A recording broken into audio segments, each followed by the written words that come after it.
اور میں من ہی من میں اس سے محبت کرتا تھا۔ نہ جانے اماں کو کیسے میرے دل کی خبر ہو گئی کہ انہوں نے رخسانہ کو ہی میرا جیون ساتھی کے طور پر چنا، اور یوں میں اپنے گھر بار والا ہو گیا۔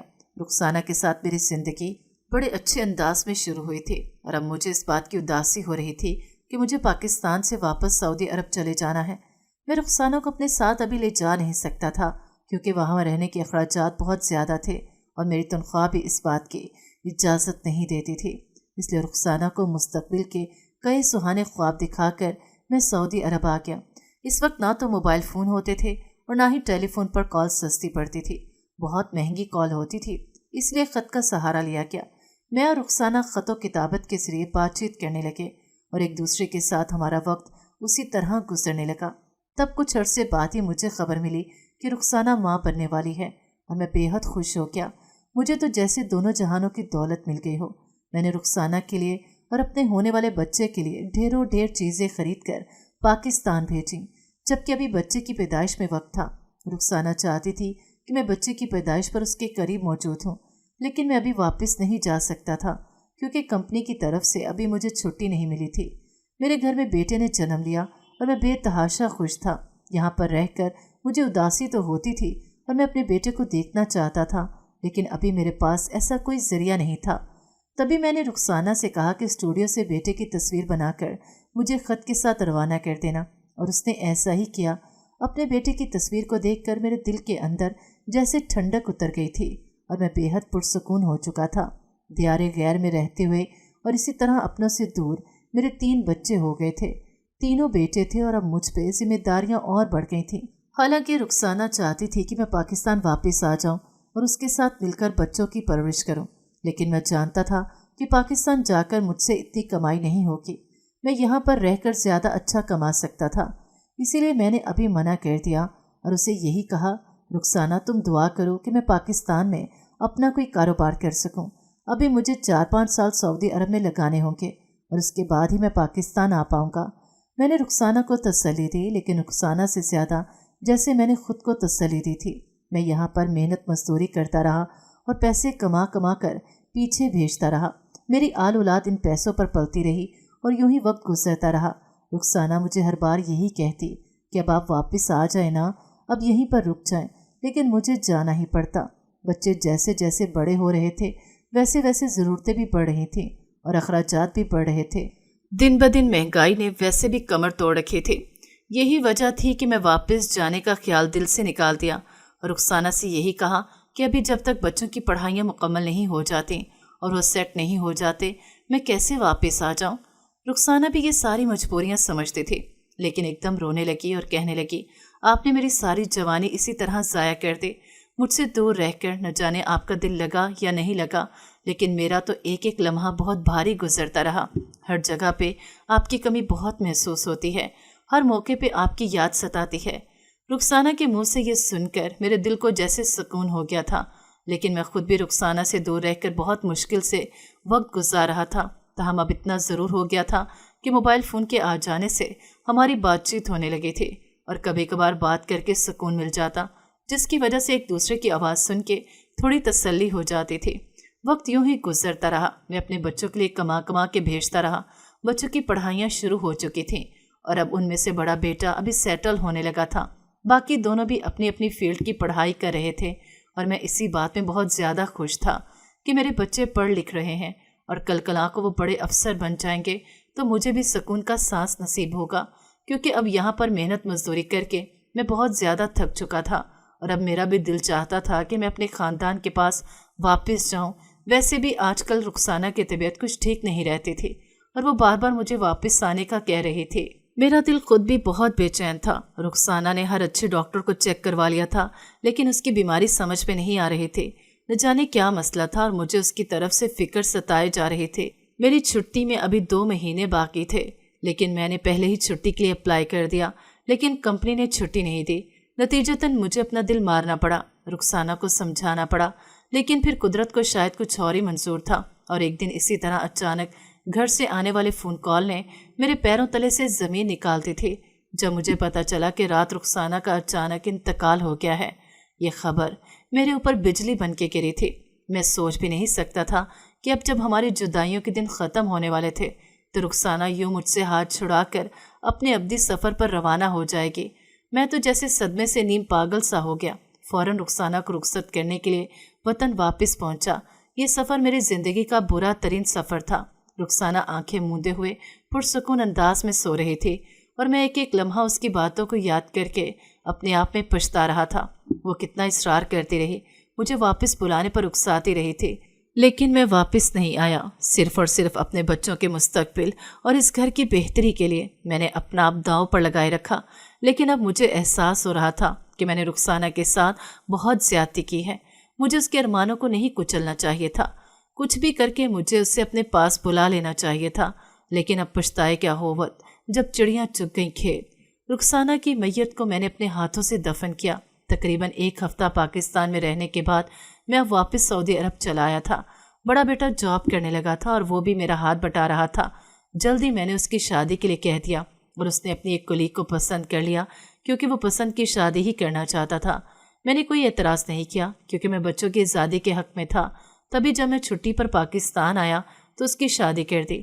شادی کے بعد وہ لوگ ہنی مون پر روانہ ہو گئے اور ابھی انہیں 1 مہینہ ہنی مون پر ہی لگ جانا تھا، جبکہ میں کچھ دن ہی پاکستان رہ کے واپس آ گیا تھا کیونکہ میرے دونوں چھوٹے بیٹے ابھی اپنی پڑھائی پر توجہ دے رہے تھے اور ان کے پاس سارا دن میرے لیے وقت نہیں ہوتا تھا۔ بڑا بیٹا ویسے بھی ہنی مون پر گیا ہوا تھا اور رخسانہ کی غیر موجودگی میں مجھے اس گھر میں رہنا محال لگ رہا تھا۔ تبھی میں واپس لوٹ آیا۔ اس طرح مجھے سعودی عرب میں مزید 2 سال لگ گئے تھے۔ بیٹے اب اپنی اپنی نوکریوں پر سیٹ ہو چکے تھے اور بڑے دونوں کی شادیاں ہو چکی تھیں، جبکہ چھوٹا ابھی رہتا تھا۔ انہی دنوں ایک دن جب میری اچانک سے طبیعت خراب ہوئی اور مجھے ہلکا سا انجائنا کا اٹیک آیا تو میں نے بھی واپسی کا رخت سفر باندھ لیا کیونکہ مجھے اب شدت سے اس بات کا احساس ہو گیا تھا کہ مجھے اب واپس چلے جانا چاہیے۔ میں یہاں پر دیار غیر میں ایک بے یقینی کی موت مارا جاؤں گا اور پھر نہ جانے میری لاش کو واپس بھیجا بھی جائے گا یا نہیں۔ اسی لیے میں اپنوں میں مرنا چاہتا تھا۔ ویسے بھی کمائی کر کر کے تھک گیا تھا اور ساری زندگی یہاں پر گزار دی تھی۔ اب دل چاہتا تھا کہ اپنے بچوں کے ساتھ وقت گزاروں اور اس گھر میں پرسکون انداز میں رہوں۔ تبھی میں واپس لوٹ آیا۔ میں نے اپنے بیٹوں کو اس بارے میں نہیں بتایا تھا کیونکہ میں انہیں سرپرائز دینا چاہتا تھا۔ وہ لوگ مجھے اچانک یوں سامنے دیکھ کر بے حد حیران رہ گئے تھے اور خوشی ان کے چہرے سے جھلکی پڑ رہی تھی۔ سب سے ملنے کے بعد میں نے جب انہیں یہ بتایا کہ میں مستقل پاکستان آ گیا ہوں اور اب میں واپس جانے کا کوئی ارادہ نہیں رکھتا تو ان سب کے چہروں پر ایک عجیب سی کیفیت نظر آنے لگی۔ ان کی خوشی سے چمکتے ہوئے چہرے ایک دم ماند پڑ گئے تھے اور ماحول پہ ایک سناٹا چھا گیا جسے میں نے محسوس تو کیا تھا لیکن اپنی خوشی میں نظر انداز کر گیا، جبکہ بچے اس کے بعد زیادہ بات چیت نہیں کر پائے اور اپنے اپنے کمروں میں چلے گئے۔ میں نے یہی سمجھا کہ شاید انہیں شوق لگا ہے کہ میں نے اچانک اتنا بڑا فیصلہ کر لیا اور انہیں بتایا نہیں، اس لیے اگلے دن میں نے ناشتے کی میز پر ہی ان سے اس بات کی معذرت کر لی اور کہا کہ میں تم لوگوں کو سرپرائز دینا چاہتا تھا، اس لیے تم لوگوں کو کچھ نہیں بتایا۔ لیکن میرے سرپرائز نے ان کا موڈ ابھی بھی خراب رکھا تھا۔ جب ہی بڑا بیٹا کہنے لگا، جب آپ کی وہاں پر اتنی اچھی نوکری لگی ہوئی تھی تو پھر آپ نے واپس آنے کی کیوں ٹھانی؟ یہاں پر آپ کو پتہ بھی ہے کہ حالات کیسے چل رہے ہیں، یہاں پر آپ کیا نوکری کریں گے؟ بیٹے کی بات سن کے میں جیسے تڑپ اٹھا اور ایک دم زخمی نظروں سے اس کی طرف دیکھ کر کہنے لگا، مجھے نوکری کرنے کی کیا ضرورت ہے؟ تم لوگ کمانے کے لیے ہو، ساری زندگی تم لوگوں پر لگا دی۔ اب میں کچھ وقت آرام سے اپنی زندگی کا وقت گزارنا چاہتا ہوں، بغیر کسی پریشانی کے، بغیر کسی ٹینشن کے۔ میں نے اپنے بیٹوں کی طرف دیکھ کر جب یہ کہا تو وہ تینوں چپ سے ہو گئے تھے، جبکہ بڑا بیٹا کہنے لگا، یہاں پر اکیلے آپ کا وقت کیسے گزرے گا؟ اماں زندہ ہوتی تو اور بات تھی، لیکن اب اکیلے رہنا آپ کے لیے بہت مشکل ہوگا۔ بہتر تو یہی ہے کہ آپ کچھ دن یہاں پر آرام کریں، سیر و تفریح کریں اور پھر واپس اپنی نوکری پر چلے جائیں۔ وہاں پر آپ مصروف رہیں گے تو وقت جلدی گزر جائے گا اور آپ کو تنخواہ بھی ملے گی۔ بڑے بیٹے کے منہ سے یہ بات سن کے مجھے شوق لگا تھا۔ یقین نہیں آ رہا تھا کہ وہ مجھ سے ایسی بات کر سکتا ہے اور میں حیرت کے عالم میں اس کا چہرہ دیکھتا رہ گیا، لیکن اس نے اپنی بات کی کوئی معذرت نہیں کی اور خاموشی سے کھانا ختم کر کے اٹھ گیا۔ مجھے اندازہ ہو گیا تھا کہ بچوں کا موڈ اس وجہ سے نہیں خراب کہ میں نے انہیں سرپرائز دیا ہے، بلکہ اس وجہ سے خراب ہے کہ میں ہمیشہ کے لیے پاکستان کیوں آ گیا۔ لیکن پھر بھی میں نے اپنے دل کو سمجھائے رکھا اور بچوں کی ہر کڑوی کسیلی باتوں کو نظر انداز کرتا رہا۔ بچوں کے لیے میں ایک فالتو اور نکارا پرزا تھا جو گھر میں ایک فالتو سامان کی طرح پڑا رہتا۔ نہ تو وہ مجھے ملتے تھے اور نہ ہی مجھے پکارتے تھے۔ میں خود ہی ان کے پاس آ کر بیٹھ جاتا اور ان کے مشاغل کے بارے میں پوچھتا، ان کی مصروفیات کے بارے میں پوچھتا، لیکن وہ ہوں ہاں سے زیادہ جواب نہیں دیتے تھے۔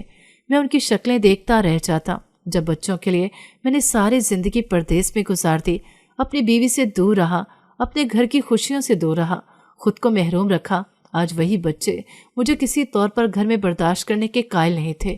اور پھر ایک دن تو حد ہی ہو گئی۔ جب شام کے وقت میری کچھ طبیعت خراب ہوئی تو میں اپنے کمرے سے باہر نکل آیا۔ میرا کمرہ بھی گھر سے کافی ہٹ کر تھا، بالکل کونے والا کمرہ مجھے دیا ہوا تھا۔ میں اپنے کمرے سے باہر آیا تو اپنی بہو سے کہا، بیٹا مجھے ایک کپ چائے تو بنا دو اور اس کے ساتھ کچھ کھانے کے لیے بھی دے دو، میری طبیعت خراب ہو رہی ہے۔ جبکہ میری بہو نے بڑی نفرت اور بیزاری سے کہا کہ یہ میری ذمہ داری نہیں ہے، آپ خود جا کر بنا لیں۔ میں اس کی شکل دیکھتا رہ گیا۔ یقین نہیں آ رہا تھا کہ ایک کپ چائے بنانے کے لیے اسے اتنی مشقت محسوس ہو رہی ہے۔ تاہم گرتا پڑتا خود ہی باورچی خانے میں گیا اور جا کر چائے بنانے لگا۔ لیکن وہاں پر جب مجھے زوردار چکر آیا تو میں ایک دم خود کو سنبھال نہیں پایا اور سارا دودھ مجھ سے کچن میں گر گیا، جسے دیکھ کر میری بہو نے واویلا مچا دیا۔ حالانکہ اسے یہ بتانے کی کوشش کر رہا تھا کہ یہ میری غلطی نہیں بلکہ غلطی سے دودھ گر گیا، لیکن اس نے مجھے موقع ہی نہیں دیا۔ میرا بیٹا بھی اپنی بیوی کا ہمنوا بن کے سامنے آ گیا اور کہنے لگا کہ آپ کو کس چیز کا مسئلہ ہے؟ آپ کیوں اس طرح سارے گھر میں دندناتے ہوئے پھر رہے ہیں؟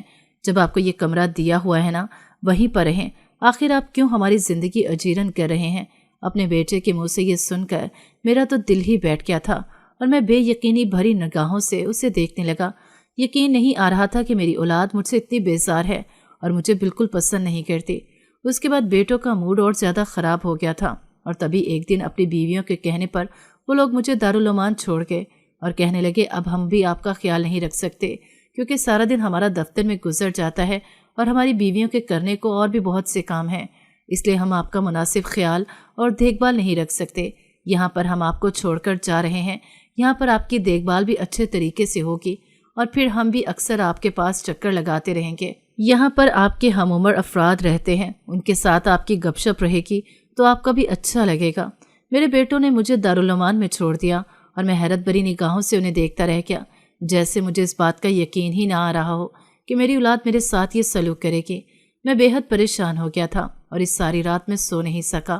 ساری رات میری آنکھوں میں آنسو ٹھہرے رہے تھے اور مجھے رخسانہ کی بات یاد آ رہی تھی۔ وہ مجھے کتنا کہتی رہی کہ وطن واپس لوٹ آئیں، مجھے آپ کی ضرورت ہے، بچوں کو پالنے میں مجھے آپ کی مدد چاہیے، لیکن میں نظر انداز کرتا رہا۔ شاید میں وقت سے پہلے گھر واپس آ جاتا اور اپنے بچوں کے بہتر مستقبل کے بارے میں نہ سوچتا تو رخسانہ کے ساتھ چند لمحات اچھے طریقے سے گزار لیتا۔ میری اور اس کی زندگی تو یوں ہی جدائیوں میں کٹ گئی۔ اب جا کر مجھے اس بات کا احساس ہوا تھا اور پچھتاوے مجھے دل ہی دل میں ڈس رہے تھے۔ میں سوچ بھی نہیں سکتا تھا کہ رخسانہ اتنی جلدی میرا ساتھ چھوڑ دے گی، اور اب جبکہ اپنے طور پر میں نے اپنی ساری ذمہ داریاں نبھا دی تھی اور ایک اچھا وقت گزارنے کی امید سے جب میں وطن واپس آنے والا تھا، رخسانہ اس دنیا سے رخصت ہو چکی تھی۔ اب اس دارالعلومان میں بیٹھ کر سوچتے ہوئے مجھے اپنی بھی غلطیاں یاد آتی۔ رخسانہ نے بہت صبر کے ساتھ اپنا وقت گزارا تھا، میں ہی اس کی محبت کی قدر نہیں کر سکا۔ اور تبھی ایک دن جب مجھے عثمان اپنے ساتھ لے گیا تو اس کے گھر آ کر مجھے یوں لگا کہ جیسے واقعی میں کسی فیملی میں آ گیا ہوں۔ عثمان نے میرا بہت خیال رکھا اور مجھے کسی چیز کی کمی نہیں محسوس ہونے دی۔ لیکن آج جب میں مسجد سے نماز پڑھ کے نکلا تو باہر بچے ایک پاگل آدمی کو پتھر مار رہے تھے اور میں بے اختیار اس کی طرف بڑھ گیا۔ اس شخص کی حالت کافی بری تھی، پتھر لگنے سے اس کے سر سے خون نکل رہا تھا۔ اس کے علاوہ اس کے جسم پر جگہ جگہ مٹی اور تنکے لگے ہوئے تھے، جگہ جگہ پر خون جمع ہوا تھا اور اس کے لباس پر خون کے دھبے نمایاں ہو رہے تھے۔